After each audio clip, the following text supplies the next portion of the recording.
The hottest pop culture stories of the day, like, is Cher freaking married again? Plus, the world responds to Timothy being an idiot. This is Hot to Go. I'm Brittany. I'm Kendall. And I'm Mike. And Cher is out and about. She was at her son, Chaz's wedding, to which we saw something. We went, excuse me, is that a giant rock on your finger? And I'm talking 5-carat diamond ring, hefty diamond band on her left ring finger while attending her son's wedding.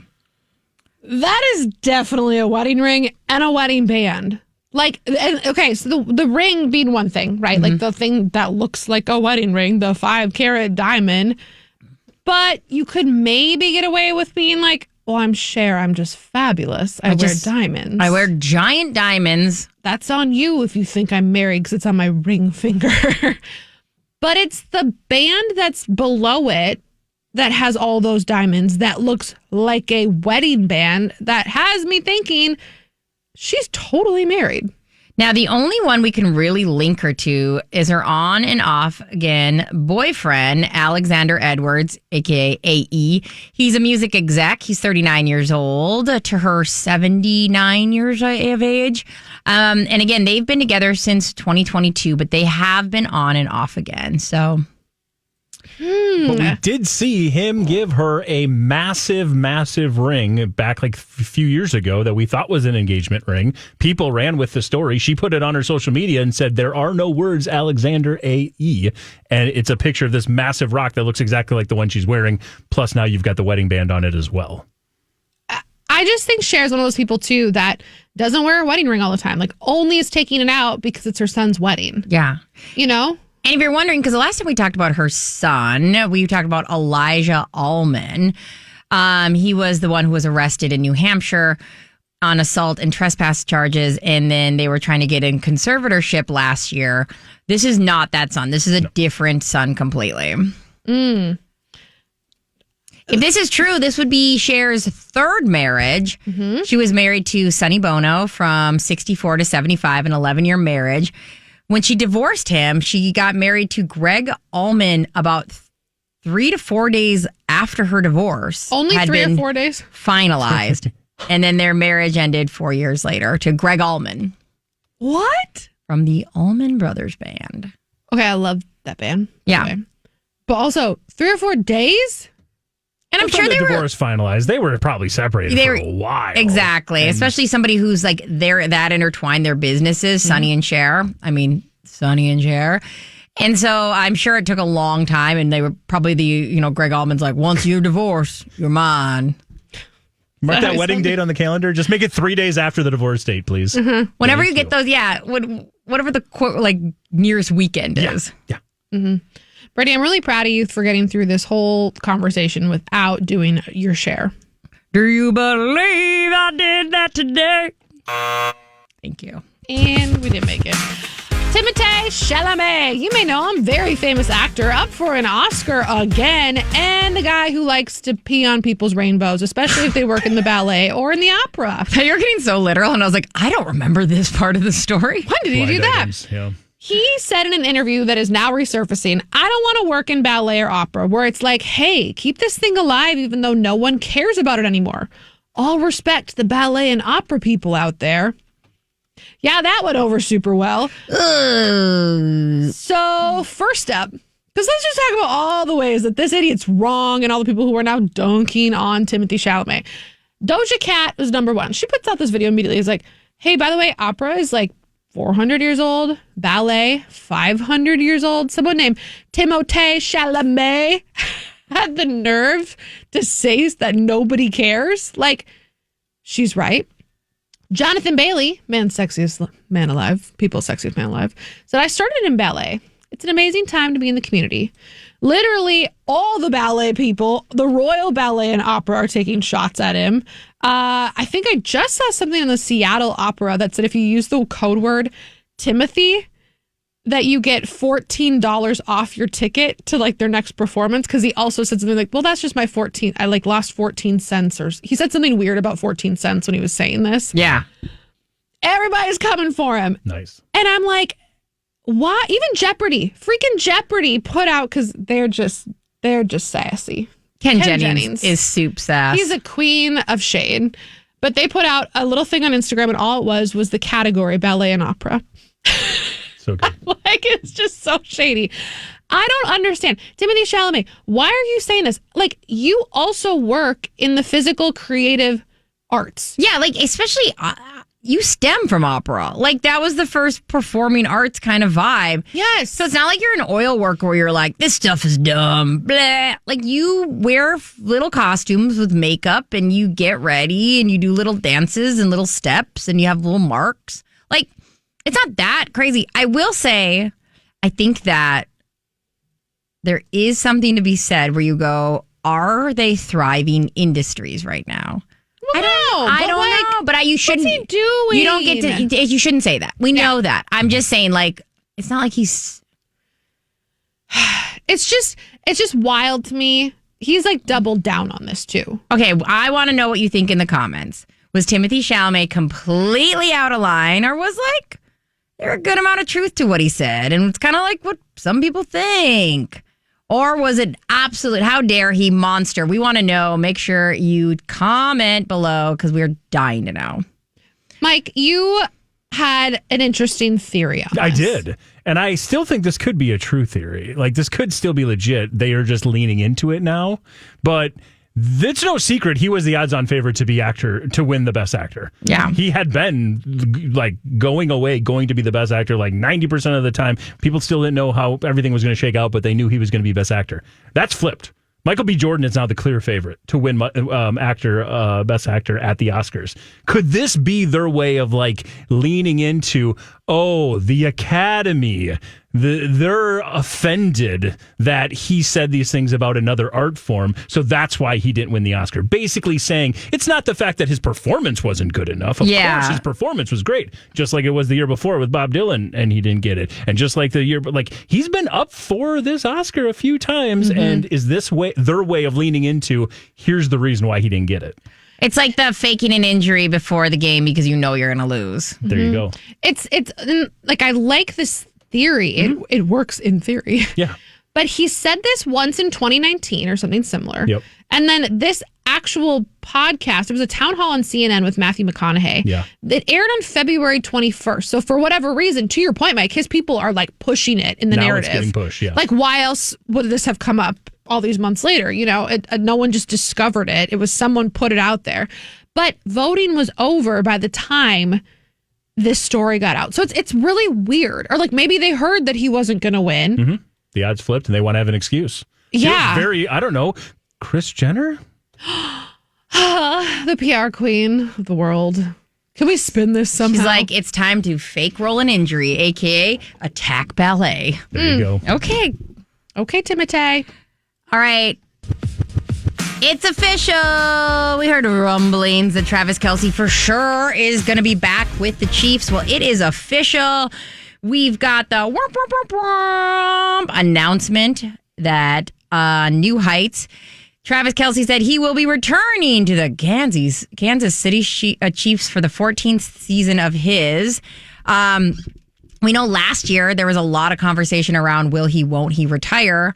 We kind of knew that he wasn't at some point because we're like there would definitely be like a lead up or a celebration, but like weeks after the Super Bowl, we're like he's definitely going to play again. Kelce admitted that the decision took some soul searching after a grueling year where the Chiefs missed the playoffs and Mahomes suffered an ACL injury. And that he just feels like he still loves winning, so he wants to go back and try again, go for another season. I'm not surprised. I feel like he would have announced his retirement already if he was going to retire, Yeah. right? But we did hear all those rumblings that he and his brother Jason Kelce, who have the very popular podcast In the Heights, were looking for some kind of deal like the Manning brothers have. Yeah. Whether that be with Netflix, Amazon, like whoever it would be with, who would be airing football games.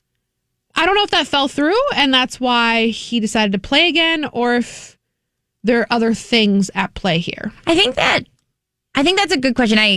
I can't imagine that has a timeline on it.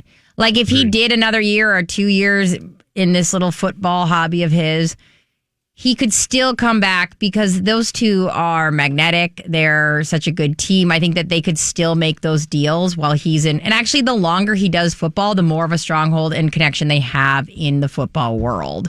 So, like, I think he can do both things, even though obviously we know his side hustles are freaking hustling. He even mentioned that he thought about testing the free market for a bigger paycheck, but at the end of the day, he just loves the culture in Kansas City, and that's where he'd rather stay. And if he did get a deal with like that, it would be from either ESPN or the NFL, which now ESPN owns a chunk of the NFL, and they want him to keep playing because then Taylor Swift will keep showing up to the games. So that is something that they definitely want. And he did actually talk about, he joined the Pat McAfee show, speaking of ESPN podcasts and sports shows, and he said actually, and I didn't really know the vibe because our own Brittany will often say, I just can't wait till he quits this dumb hobby and goes has kids with Taylor. Yeah, it's annoying to me because I'm like, I'm ready for him to like be that a stay-at-home husband I need him to be so they can have kids because they can make music, so she can make music about having kids. So we can both be in the same stage of our life. Thank you. So I think a lot of people thought, okay, maybe that is actually the way Taylor feels. Well, he had talked to the Pat McAfee show and says, actually, Taylor Swift is one of the reasons, and her support is one of the reasons why I wanted to come back. He said it's amazing to watch her do what she does and love what she does the same way I do. It's amazing to see how she keeps going back to the table and finding new things to write about, new ways of having new melodies, and just to top off this love and the joy that she has in making music. And of course, that's super motivating to me. And it's something that I want to keep trying to do. And I have the full support of my fiance in doing so. Oh, I have no doubt that's Taylor Swift's view. I mean, she's Miss I want to break every record in the history of records. Yep. We also got a little bit of insight into their at-home life when she was on the podcast. And it sounds like without football, Travis is going to go ahead and dedicate a lot more life to playing video games. There was like 4 stories they told, and a lot of it had to do with, I busted in and you were playing video games and I had to tell you this thing. And it's like, I'm sure she's like, why don't you finish all your dreams? Because I mean, like, I can't imagine a place where she would go, I love breaking records and breaking goals, but I have no interest in my significant other doing that. Well, 2 things. 1, I guess that means don't put Taylor Swift on your Super Bowl shortlist, halftime performances shortlist anytime soon. 2, I think that this was his very subtle way of making sure that it got out into the world. Yes, I'm playing, and yes, Taylor supports me no matter when I decide to retire, because, I mean, it's so easy for the narrative, especially in football culture or just sports culture in general, to just blame the wife. I mean, you look at quarterbacks of the past, and anytime they sucked, it was like, well, now he's dating Jessica Simpson, Tony Romo. Yep. You know, like it was always something like that. And even last year, the narrative was a little bit, not fully like that with Taylor, but she wasn't in the limelight at all. She made sure you did not see her at those games. And so maybe this is his way of being like, I support my girl, she supports me. Don't say a word, all y'all, for the rest of the season. Yep. Yeah, I mean, if they're trying to chase those ghosts, good luck, because you're danged if you do and you're danged if you don't. Taylor shows up, they're mad. Taylor doesn't know football, they're mad. Taylor learns football, they're mad. Taylor has the child of the century, they'll be mad. Well, there's a very short list, and very, very short list of directors and producers that can do this one thing. Taylor Sheridan is on said list. What is it? It's getting a massive actor to agree to do your show without ever seeing a script. Huh? Michelle Pfeiffer says that she signed up to do The Madison, one of his spinoffs for Yellowstone. And when she was in the process of talking to Taylor Sheridan's people, she was like, all right, can I see some of the script? Can I do a little table read? And he was like, no. She said, what do you mean no? Like, I want to do this, but like, can I just read a snippet, anything? And he basically said, I really don't write anything until I have my actors confirmed. And Michelle Pfeiffer's like, you don't even have like a thought? I don't understand. So she said they went back and forth, their teams did, for a few weeks. And finally she was like, I'm not going to win this war because at the end of the day, Taylor Sheridan doesn't need me. No. And so I just said, yes, I'm going to do it. And I'm like, there are so few people in the world, especially in that industry, that can pull those kind of strings.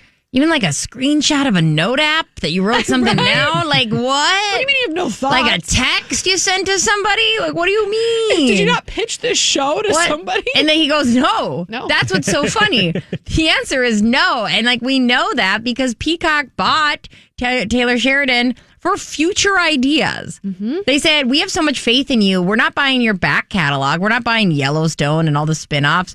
We're buying like future you. Right. So like whatever you make, if he was like, I'm in a place to make 201 Dalmatians and do it right, you're like, okay.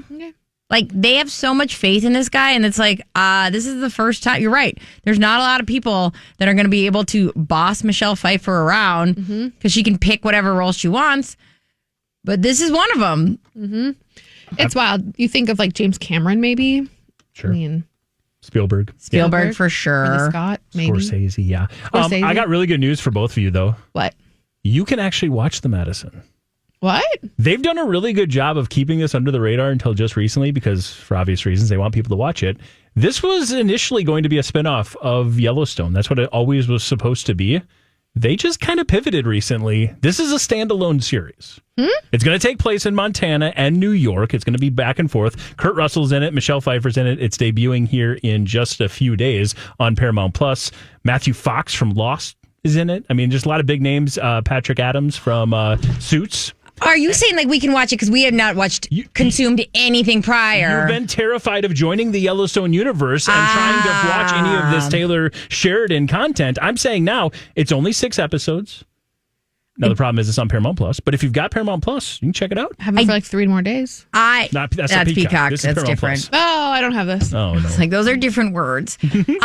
I did go to a place of. I thought you were like we could watch this because it like leaked or something, but I get that you were trying to say. As a standalone series, both Kendall and I can consume this because we don't need to have seen everything else. And the marketing makes sense. They waited till the very last second to just pivot. Like, oh, we want to watch this because it's Yellowstone adjacent. Well, now it really isn't. Well, it was good enough for Michelle Pfeiffer. Yeah. And Kurt Russell. Yeah. I mean, we don't know if it was good enough for Michelle Pfeiffer, but she took it. It's Hot to Blow. At this point in Hot to Go, we head on over to Mike Ganger for Hot to Blow. What secret on the internet is about to blow? It's been talked about for quite some time. What is going to happen in 2026? We had rumors last year. How is it all going to go down? Because we are eagerly awaiting, and when I say we, I mean the people who grew up watching Hannah Montana. When are we going to get the 20th anniversary special, and what's it going to be? Yeah. Is it going to be a tour? Is it going to be just a one-off show, a live performance? What's it going to be? A doc? Well, we finally got some details. We know that this 20th anniversary special is coming to Disney Plus. It's going to be coming on March 24th. It is going to include a sit-down interview with Alex Cooper from Call Her Daddy. Mm-hmm. And it's also going to have a retelling. You're going to see the stage. You're going to see the set. They're going to be bringing back some of the props, some of the sets. You're going to have Tish there. You're going to have Billy Ray there. And that's where we go to this next thing because rumor has it in the Blind Item universe that this was supposed to be a full live special to celebrate Hannah Montana. Then they started working on it and started trying to realize that I don't think we can do a live anything with Billy Ray Cyrus being involved. You're a liability, sir. And then, this is the more sad part of the Blind Item, they realize they can't do anything live if Dolly Parton's involved because both appearances had to be so heavily edited and so heavily worked on to make them even presentable that they said, we're just going to do a full package, recorded, and completely pre-recorded drop. Keep Miss Parton's name out your mouth. I don't write the blinds. I'm reading them. What? Dolly just did, what was it? A year ago, she did a live performance with the Dallas Cowboy cheerleaders in a tiny little mini outfit, and that was live. That was over a year ago. No, that was over a year ago. I know, but the whole point is that was at least a year ago. We've heard a lot of stuff between now and then. She's just not feeling well. You guys. That's her one sister. You cannot say that Miss Dolly Parton would sign up for something and know it's not good and then they have to pull the plug. If Dolly didn't think she could do something, she'd be like, you know what, y'all? I'm just going to record something sweet for you. I just don't think I can do it. She already stopped her other concerts for those exact reasons. It's not Dolly Parton's fault. So Dolly Parton was in the Dallas Cowboy outfit in Thanksgiving of 2023. Really? Yeah. Time flies. So, excuse me. I'm sorry. It was only 2.5 years ago. But my point still stands. A while when you're that age. My point still stands that she already canceled her concerts. This was this fall when she said, hey, I'm just going through some things that I'd put off because her husband had been sick. And so she's like, I'd put these like medical procedures off. I'm going to be fine. But I do want to cancel my shows because I want to be at my best.